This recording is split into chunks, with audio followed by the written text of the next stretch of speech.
show of support coming out in light of the recent announcement made by ScotGov. So I think we're all united in that we're outraged and disappointed and a few other negative emotions at the recent decision, but we're not defeated. They've won this battle, but they've most certainly not won the war. So we're here to discuss what we need to do as a community with the support of MSPs who've kindly taken time out of their diaries to come along tonight, and of course Jim Bollan.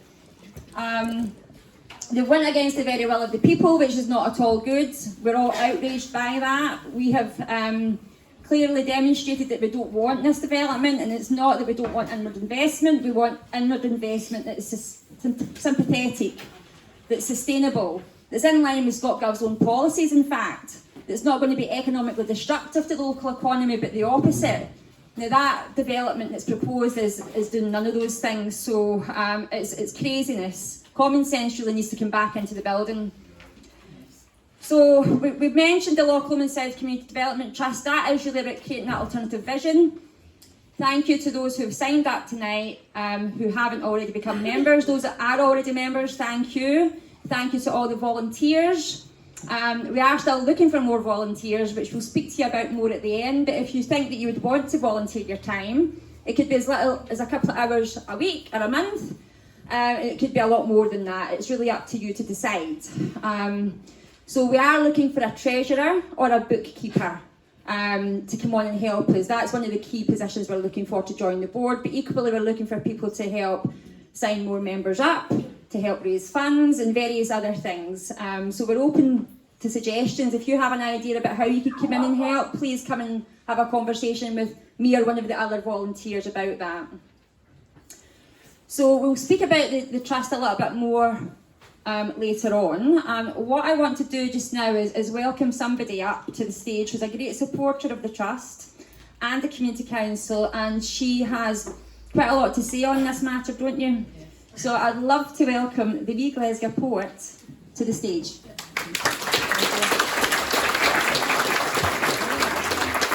Good evening, everyone. Thank you for inviting me here to speak tonight. As a local voice, one of many who cares deeply about this land, this loch and what it represents, we aren't just here to oppose a planning application, we are here to defend the soul of Scotland, Loch Lomond.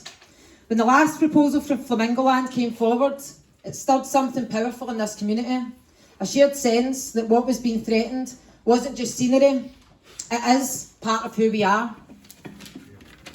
So last time I wrote a poem, and I'd like to share a snippet of it again with you tonight, because it captured so many of what we were feeling. It captured what so many of us were feeling. Is it any surprise they want a slice? These rich, money-hungry corporations. They want to capitalise, of course, by expanding their operations. So not today, Flamingo Land. I'm afraid you're out of luck. Our lot will stay bonny and free. So in the nicest way, off you fuck. It was raw. It was raw, it was real, and it was us. And we thought our voices were heard. But here we are again, another version of the same plan, approved at appeal with 49 planning conditions, despite everything we fought for, despite warnings from SEPA, the National Parks, the Woodland Trust and others. So I wrote a second poem, and I would like to share it with you. This really should not shock you, because this is corporate greed.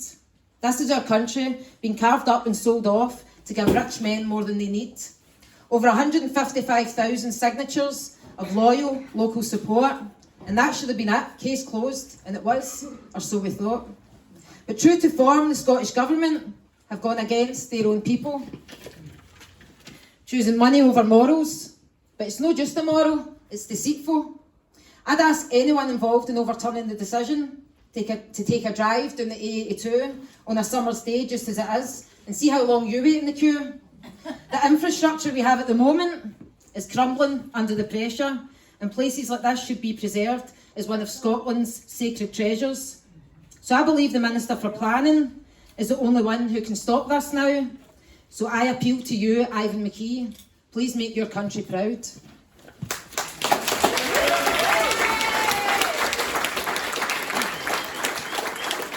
Let's just remind ourselves of the facts.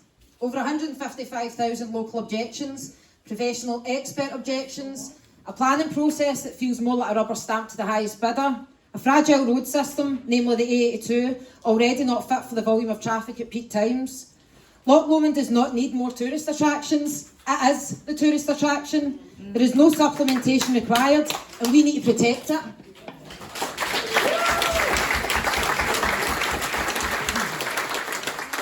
This runs deeper. It's about respect, or lack of it, for nature, for local voices, and for future generations. Tonight I want us to send a message, not just to the developers, but to the decision makers in Holyrood.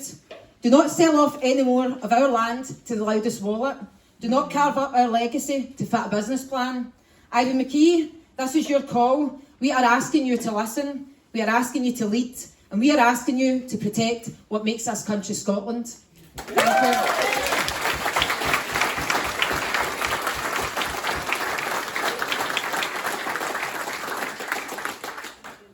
Powerful, very powerful. I've cried a couple of Emma's poems. She's absolutely amazing, so thank you, Emma. So without further ado, we're going to introduce the panel that are here tonight to have the wider discussion with you guys in terms of what we can do next. So I'm going to hand over to Ross to introduce himself. Thanks very much, Lynn, and thank you so much to our poet in residence. I'm struggling to know how to follow that. I want to start off by congratulating everyone. We're here tonight because of a catastrophic decision made by the government. But this has been made after 10 years, a decade of our community campaign, holding off and defeating at every single step of the way this greedy developer who've tried to exploit Loch Lomond. And I think it is worth the community congratulating itself for the incredible work that has gone in by so many people over the last 10 years to turn this local campaign into a national campaign. 155,000 people across Scotland supporting us. Absolutely incredible.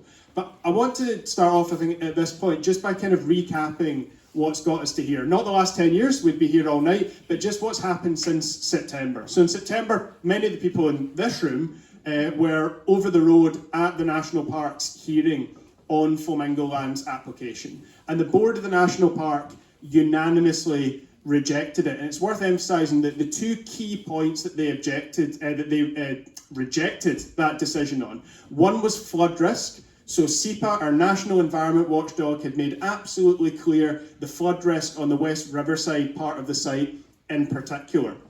And there's a catch-22 for Flamingo Land there, because the only way that they could mitigate that flood risk is with a huge amount of earthworks.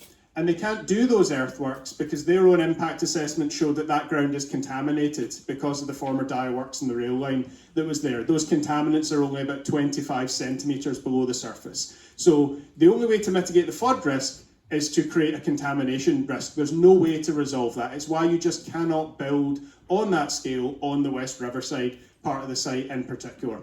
The second reason that the board of the National Park were able to unanimously reject it was the net loss to nature and biodiversity, particularly the loss of ancient woodland. So it's absolutely obvious when you are cutting down trees to create that kind of resort, there is a net loss to nature there. Now, both of those were absolute categorical, clear breaches of Scotland's national planning framework.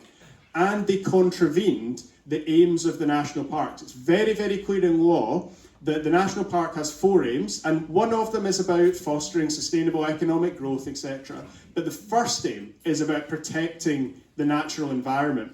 And the law makes it really clear that if any of the aims are coming into contradiction with each other, it's the first aim, protect the natural environment of the park.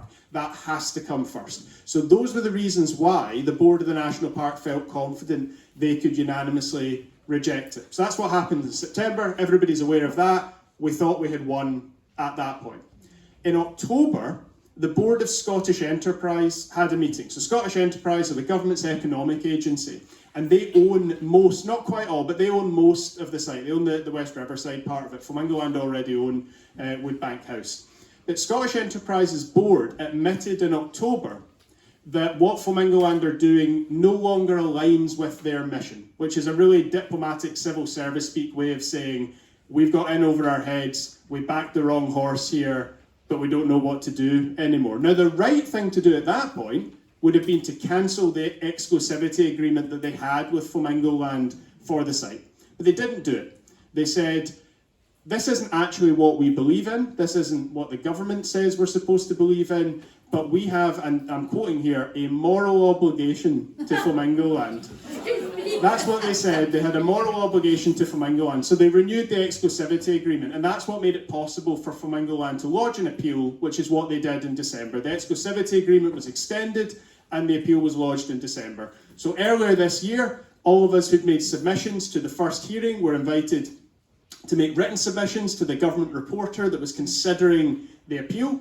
We all made our written submissions, and the reporter decided not to have a hearing of their own. And that's one of the major problems with the process that's led us here. They didn't break any rules. The reporter has the power to decide. They can hold a hearing, but they don't have to. The reporter decided not to hold a hearing. And then, quite suddenly, we have just received the news that the reporter has decided that they're going to recommend it goes ahead. We were not expecting that decision to be made anywhere near this quickly. By comparison, there is an appeal over a salmon farm application in Loch Long, which is still part of the national park area, that has been sitting with the government, with the reporters for about 2 years. So we were not expecting a decision this quickly on an application of this scale. But that's what we got. We got a quick decision, and they decided that they were going to recommend it.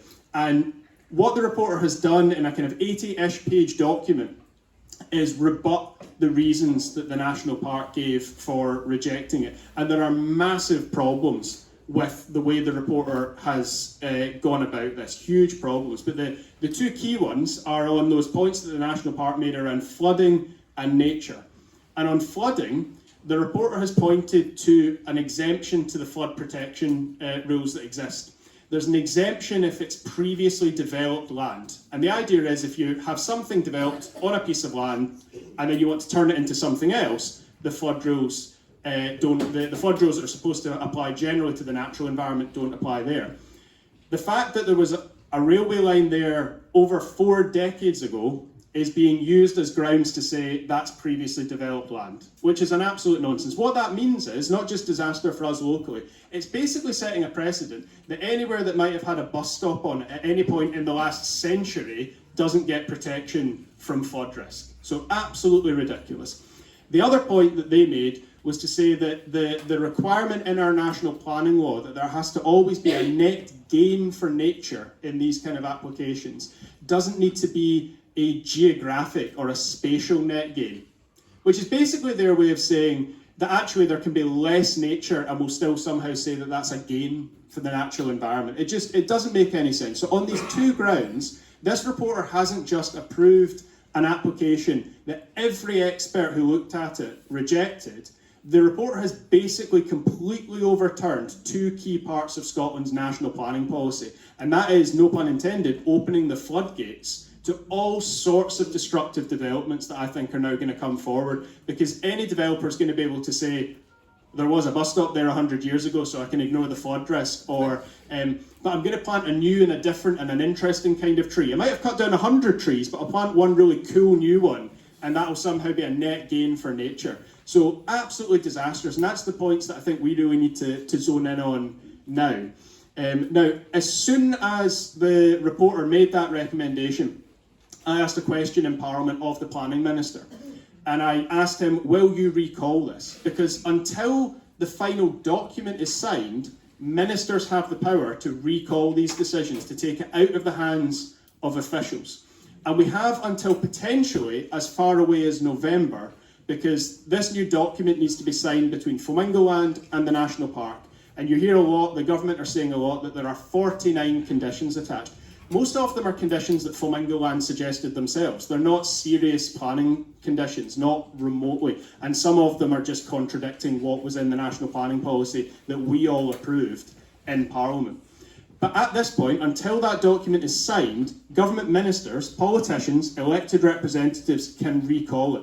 Now, the government at the moment are kind of hiding behind the officials here and saying, oh, it wouldn't be appropriate for ministers to interfere in a decision like this.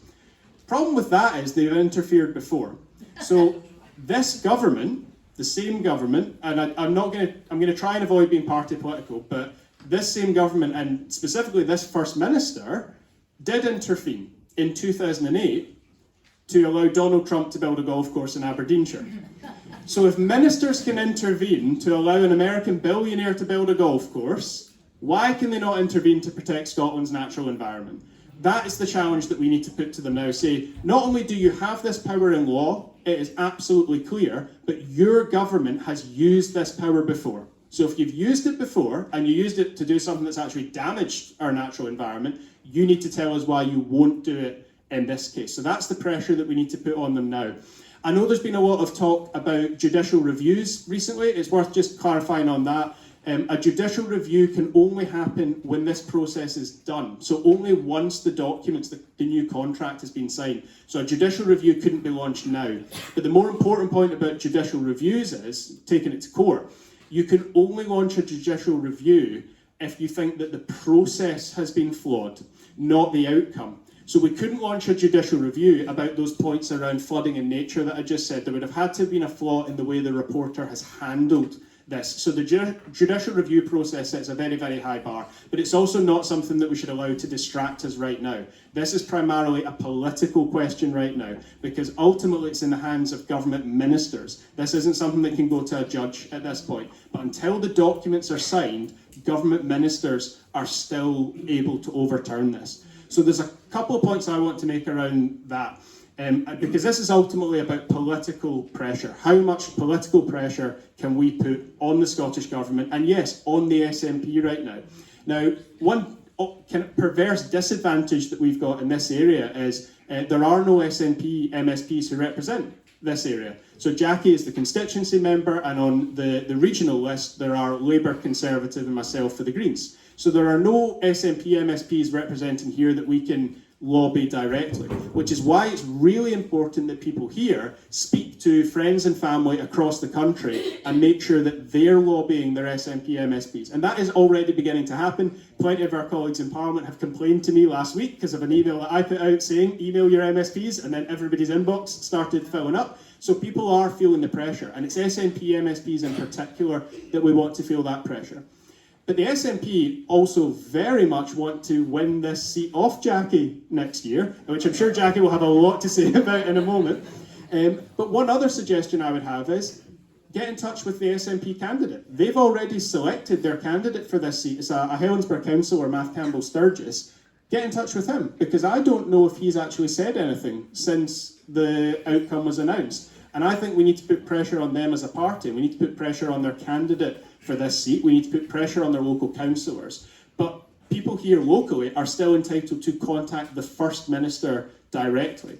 So 13 of Scotland's nature and climate organisations, so the Wildlife Trust, the Woodland Trust, BugLife, etc., they've all contacted the First Minister, not just because they strongly object to this specific decision, but also because of the point I made earlier, that this basically throws out all the flood protection rules, all the nature protection rules that exist in our national planning framework. So we need to maximise the pressure on the First Minister, we need to maximise pressure on the SNP as a party to try and push them, because it is a political decision now. They will try and hide behind officials, they will try and hide behind the bureaucracy and the civil service. That's not the case. Until the contract is signed, ministers can step in at any moment, because this is clearly in the national interest. They can step in and they can overrule it. So that's the areas that I think we really need to focus on now. How do we maximise the political pressure on the government? How do we maximise the pressure on the First Minister directly? Because this is far from over. Flamingo Land now want to give the impression that it is a done deal,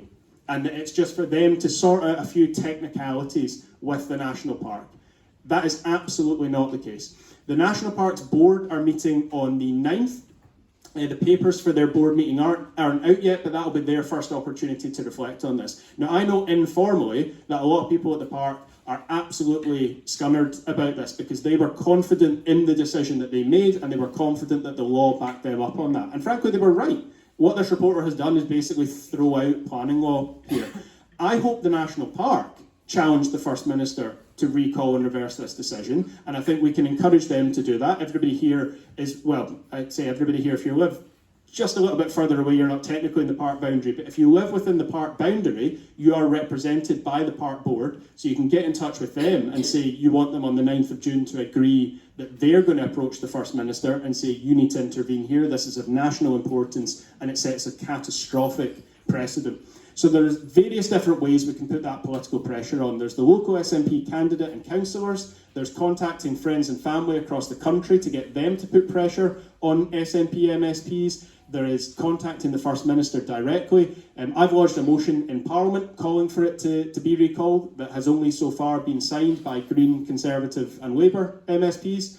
I forgot the Liberal Democrats. Not for the first time. I'm not the first person who's done that. We do now have a Liberal Democrat member for this for this area.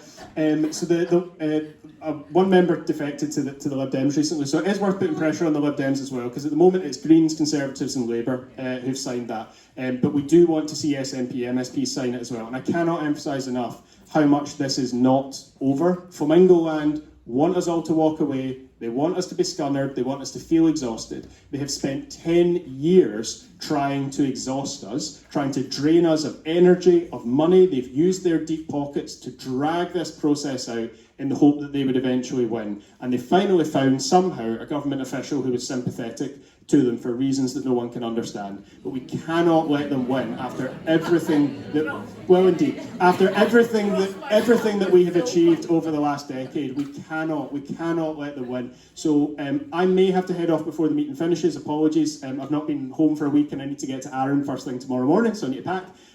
But I really want tonight to focus in part on how do we maximise the political pressure on government ministers. They will hide behind the civil service. That is not what the law says. The law gives them the power, but ultimately we, the people, you the people, are the ones who have the power here, and it's about how you use that to maximise pressure on the government, maximise pressure on the First Minister, make him step in and make him save Loch Lomond, because we absolutely can still win this.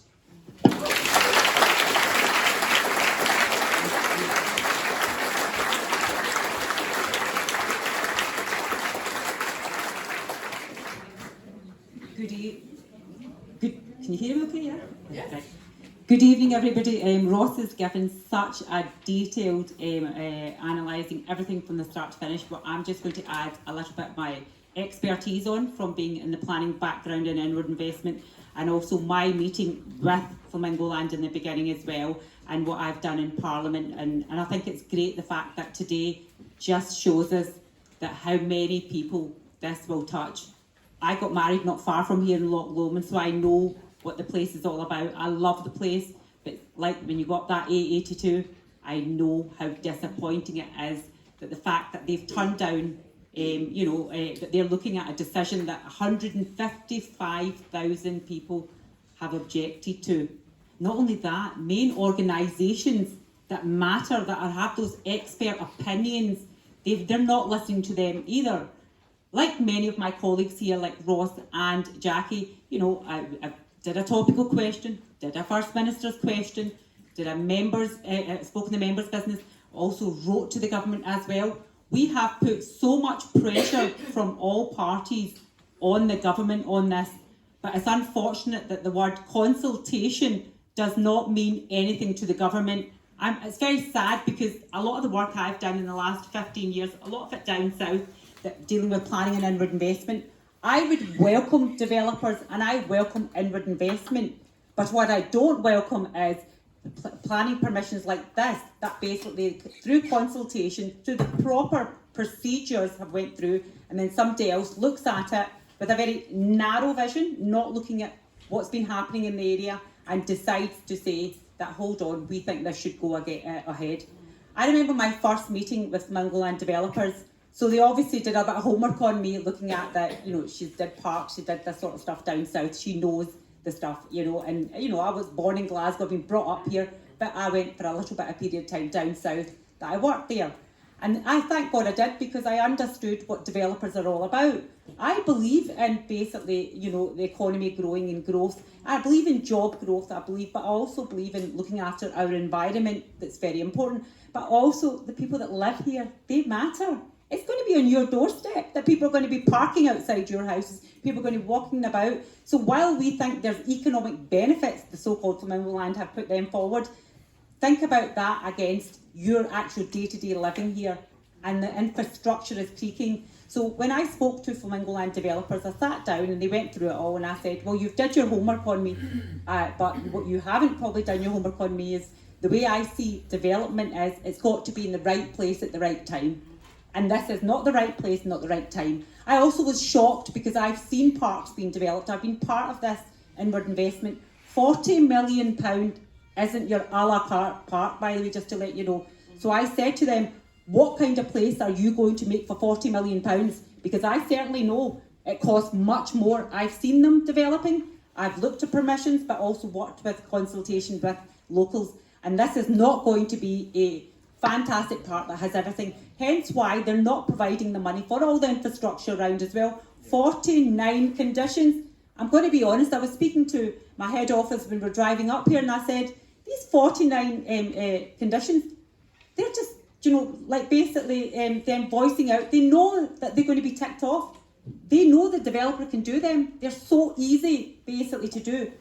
But let's start off with the A82 even coming in here. Let's not even talk about being here.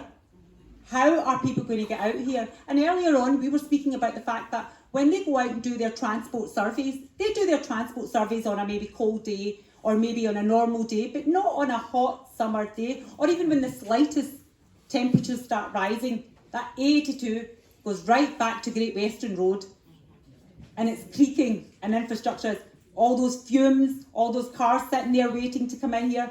And we all know what happened through COVID when people couldn't get into people's bathrooms and certain things. What happened, I'm not going to go into it, but people's doorsteps and things that, this is what happens when you start doing big festivals, certain things. You have to look at what's happening around the infrastructure. How are people going to go to the bathroom? How are people going to park? Where are people going to walk to? What is the real economic benefit? So I went through everything with Flamingo, and I said to them, I'm going to be honest, where I would say normally yes to developments, I'd have to say no to this one. And what the most important thing I think you can do is go out and listen to locals. Consultation. You can't do enough. And I said to them that you cannot go ahead with this development unless you have the people that live there, the people that are going to live and breathe it every day, that them saying yes. Oh no, we're going to do more consultation. We're going to do this. And I said, well then let's come back to me then once you've did that. And I'm so sad and disappointed to see that after all that, it's now hit the reporter. And the fact that Ivan McKee stood there, in Parliament, and the only thing, by the way, when three of us asked questions, all different sort of questions, but round, obviously, the worries you have and the worries we have, but the fact that Ivan McKee, the Minister, could only talk about the 49 conditions, that's what he kept going back to, but not listening to what people had to say in consultation. Now, just a little bit on, in the past, when I've worked with developments and worked with locals as well, a lot, to make sure that a development doesn't go through as well, because it's all about the local people. What Ross has just spoke about, what you can all do, exactly, honestly, see every one of you's in here. Yes, you can go and talk to relatives that stay in SNP areas, you can lobby them as well and write to them, but every one of you is to send an email this weekend to Ivan McKee, the Minister. Send an email to basically the First Minister. Block their emails, jam their emails up, honestly. And they will have to pay attention when they have so many emails coming in and looking at what's happening. I'm going to say that it's not going to happen overnight. There's a lot of things I'm working on right now, and again on parking and certain things as well in other areas. Now, having one email going out and thinking that no, your voices don't matter. Honestly, your voices do matter. See, when their email gets jammed up, I know when people speak about it in Parliament, oh my God, it's a tsunami of emails coming in. They've got to talk about them. And demonstrations are great if you can all head outside Parliament. That's very important. But the fact that, have your voice. I've did many things when it comes to, women's rights and girls' rights. And believe me, yes, they were effective out there because the world was watching. Now, Ross talked about that this is local and national. I'm going to be honest. I got phone calls internationally saying, what's happening with this place called Flamingo Land? You know, this story is out there. Everybody is talking about it. You know, just today I had different developers talking about it, and some were saying yes, but infrastructure, they do need to give the money and they do need to listen to the locals. So not all development is bad, I'm going to say that. But unfortunately, if this goes through, and I know in the development world and I know in the planning world, there's a precedent will be set. Yes. And that's where we should be very afraid. When precedents are set, basically, what happens is the next developer that comes in, whether it's the salmon farm, and we've all been basically speaking about that and been lobbied on that, whether it's anything else that comes through, right, we won't have a chance to speak about it, because guess what, your voices don't matter to the Scottish Government. You know, and this isn't political. When you've got three parties sitting here talking about it, right, today here, I think, to me, it's about local people. Why do we get elected? Whether we elected on the regional seat, whether we get elected on the constituency seat, we're elected to be your voice in that parliament. We're not elected there, by the way, to say yes or no, sir, to the governments here. It's about making sure that what's happening with the local people want, and that's what we should be, their voice. So please, if I could leave you with something to say to you, that yes, we've done everything we can in Parliament, and we will continue on doing it, and I myself, of course, will continue on as well, fighting this battle. But every one of your voices are so important, and make sure you go home and jam those emails, right, okay, for Ivan McKee and for the First Minister, and anybody else you think that needs to know in that SNP Scottish Government, and make sure they're known. And yes, the candidate that's standing, they will probably have an email address. Start jamming that email as well, because your voices do matter, and certainly for me they matter, and for obviously going into the Parliament, we will continue on wherever we can to make sure that we voice everything going forward. But please, if we don't voice it, like I said, I know planning decisions, precedents are set, and once they're set, then other people come in and say, by the way, if they can do it, why can't we do it? Thank you very much for coming on this meeting.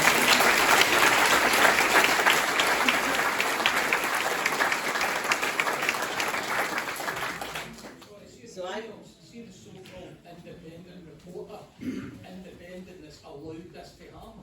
Can we get his address, his email, so that we can drive up and doing his house, like these cars would be driving up. Can I say, we'll maybe come on to that at the end, and I'm very conscious, you know, the temperature is rising not just because we're angry, but because it's really warm in here. So I will try and be a bit quicker. But let me say to you, in all my 25 years in Parliament, this is the most outrageous decision I have ever seen.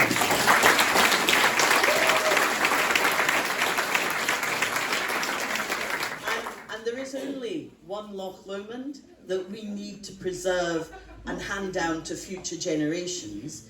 So we must do everything we can to resist this application, and I therefore very much welcome the cross-party approach to this that's been taken, and absolutely welcome the commitment of this community to stand up and resist the application. But let me say to you, very first thing I think is that this is a complete and absolute affront to democracy. We've heard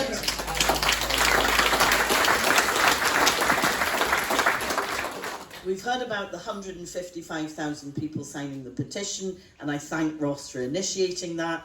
I surveyed local people back in 2022, and that was more than 3,000 local households. 2/3 of them were against the development, and that's households in Balloch, in Haldane, in Jamestown, in Leavenvale, in Tullochune, all within distance of the proposed development. The Community Council were against it. The entirety of the National Park Board were against it. And just remember, these people were appointed by government ministers, so they're ignoring the advice of the people that they appointed. CEPA, a government agency, were against it. Experts from the Woodland Trust, the National Trust for Scotland, and a whole host of others were against it. These are the experts. And actually, the experts with decades of planning experience in the national park were against it too. Everybody was against it. So, you know, there's no excuse for saying we didn't know what the community thought or the experts thought. Everybody was aligned in the same place, and that is rare. Let me tell you the second thing that I have a real problem with. And I think and I'm very conscious we're not in Parliament, so I might not use parliamentary language, but let me just I'll try and be polite, right? I'll try and be polite. It was incredibly sneaky, okay? Incredibly so. Let me tell you why. As soon as the planning was refused, both Ross and I asked John Swinney to end the exclusivity agreement between Scottish Enterprise and Flamingo Land. And after a bunch of warm words, he refused. Now that to me was the first warning sign. Meanwhile, Scottish Enterprise were, in a very welcome development, were supporting the local community, Balloch and Haldane, supporting the Community Development Trust to do an asset transfer. Now, as my granny used to say, they clearly have more faces than the town hall clock. And I am really, really angry at the time that's been spent by volunteers in this community, by the energy they've put in to trying to come up with an alternative when the government was clearly on manoeuvres. And I welcome the fact that they're still going to try, but it's just become a whole lot harder. Now, you'll have heard the decision was made by a single reporter and how independent he is. Well, let me tell you, there are conversations that take place with the chief planner in the Scottish Government and the chief reporter in this so-called independent unit. They are employees of the Scottish Government. And I have to say to you, one happened to be a man, forgive me, but one man, unelected, unaccountable, has made this decision against the views of this entire community and all those statutory organisations, and that is not acceptable. And I find it really hard to accept that there was no influence there whatsoever. I really do. It should have been.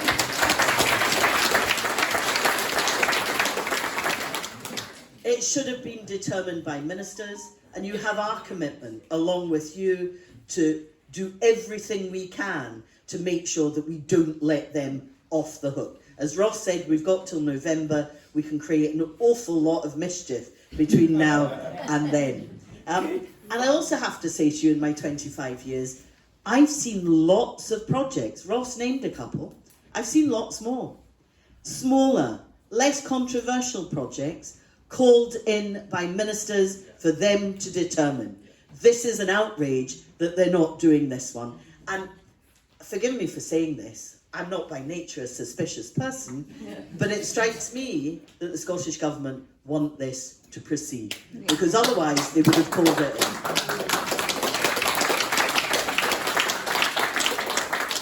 I want to cover very briefly, because Ross has already done this quite comprehensively, the grounds for the National Park Board's refusal. Firstly, CPA, the government agency, their experts said you can't do it because of flooding. That remains true now. Clearance of trees and woodland is against not just the National Planning Framework number 4 or the National Parks Partnership Plan, it's also against the Local Development Plan. So every strategic document that applies to that piece of land has been ignored and overturned. That's not acceptable. And I'm going to preface this by saying I started young, okay? So just allow me this. And you're still young. Thank you, I love you, right? But I have to say, I voted on the National Parks Scotland Act of 2000. I voted as your representative to protect what we call the Sandford Principle.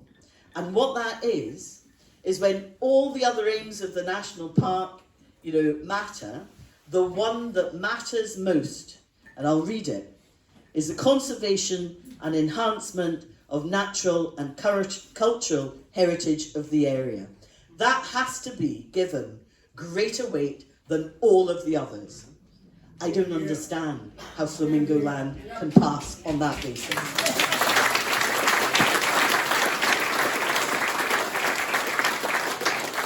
So I promised I would be brief, so I agree with all the comments that have been made about the A82. I'm local. I don't come out when it's a sunny day because I don't want to sit in the car park that is that road. Let me say, all of those problems still apply, all of them. Nothing that the reporter has said actually addresses them in any way. So, we do need ministers to intervene. We can make them intervene, not just spamming people's emails, although I quite like that idea. Don't copy us in, okay? So we need to, I know, dangerous here. We need to work together, and you have my commitment, I'll work with anybody, and I'll work with the local community to dig out those smaller, less controversial applications, to explore what influence has been made behind the scenes, and to bring it as best we can to cause the most enormous political trouble for the government so that they overturn the decision and they call it in. And let me just say to you all, and I don't say it for my benefit, or maybe I do, 2026 is an election year. They will change their minds if they think that you're angry enough. So be angry.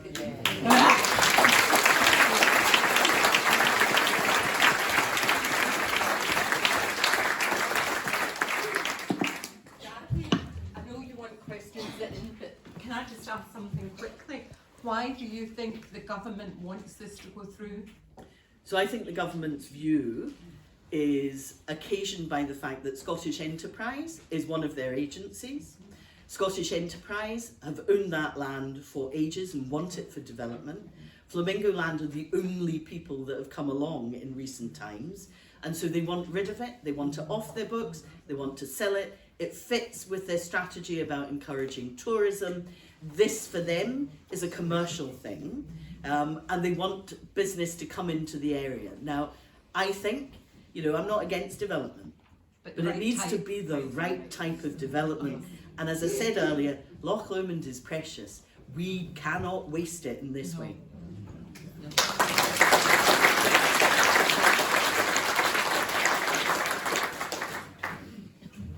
Well, I'm going to stand up, folks. Not because I'm me, but I want people to see my t-shirt.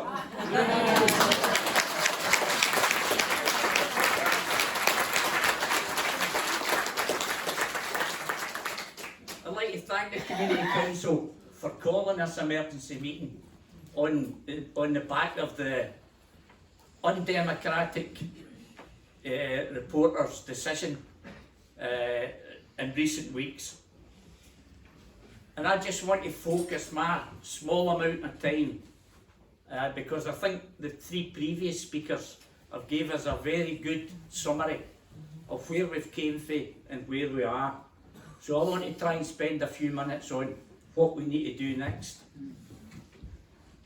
The one objective tonight, and it's already been mentioned, we need to put pressure on the government and the First Minister. We've got a window of 6 months. We need to use that. We've got a powerful voice. Speak to our neighbours, speak to our friends, speak to our families, speak to our workmates, and get them to contact the First Minister and the Planning Minister. And let's not get diverted or sidelined in that attempt. Focus on that. We've only got 6 months and we need to try and put that much political pressure on the government that will change their mind. I just want to mention another thing which I think is important. In 2015, the SNP government brought in a document called the Community Empowerment Act. And the whole basis behind the Community Empowerment Act was to allow local people not just a seat at the table, but an opportunity to shape policies that were carried out and implemented by the council, the health board, the police, the fire and rescue services. This decision flies in the face of that. This decision by the government flies in the face of the Community Empowerment Act, which they brought in. Neglecting the overwhelming public opinion, 155,000, we've heard the figures, overruled the planners, overruled the people who are elected on the Park Authority and the professional planners. It's anti-democratic is the right word. Stinks. By an individual who is unelected and faceless. You know, I mean, we're supposed to live in a democracy. I know some people question that, like I do, but to have an unelected male official determining the future of Loch Lomond and Balloch is unacceptable in today's democracy, and it needs to be stopped. They rejected SEPA, and we've already mentioned, my colleagues have already mentioned SEPA and the role that they play in protecting the environment, and it's a floodplain. They've rejected other agencies and they've already been mentioned. I just hope that one of the other things we need to try and do between now and the 6 months that we've got is to get speaking to SNP members and tell them to get pressure through their branches onto the government and the ministers and the SNP MSPs to put pressure on them before the reporter makes the decision in 6 months.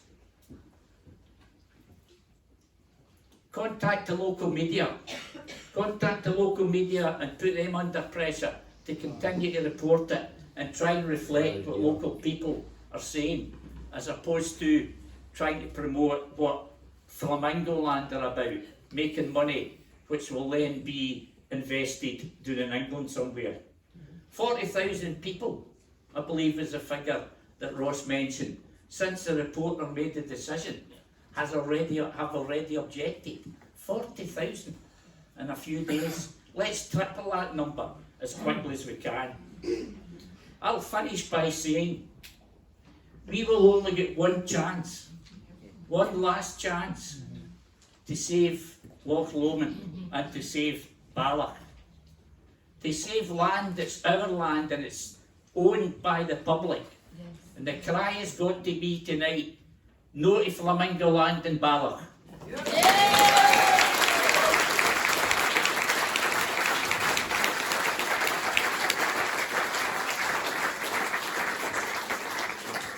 Thank you so much. I am tearing up just now. I think what Jim's just said is so pertinent. We cannot give up. We need to stand united. We need to apply the pressure. As Ross, Pam and Jackie have said, we need to continue to email. So those who haven't already signed up, you've taken forms tonight, please ensure you get an email address on there. If you don't have an email address, get your neighbours or your friends or someone's email address on there, because there's no way we can update you or send you information that you need to be able to do what we need you to do, or do what we as a group need to do to fight this. So please ensure that there's an email address on the forum. If you have already signed up to the trust and you're not getting emails, come and speak to one of us. It could well be that it's going into your junk folder, but if you're not getting emails and you think you've signed up, please come and speak to one of us. So the 2015 Community Empowerment Act is a key point. We're being treated unfairly. We're not being allowed to enact that because of this exclusivity agreement, and that is not fair. It's a breach of our human rights, so that shouldn't be allowed to happen. I'm going to open it up to the audience because these have been listening for a long time, so I'm going to bring the microphone up to this chap up the back.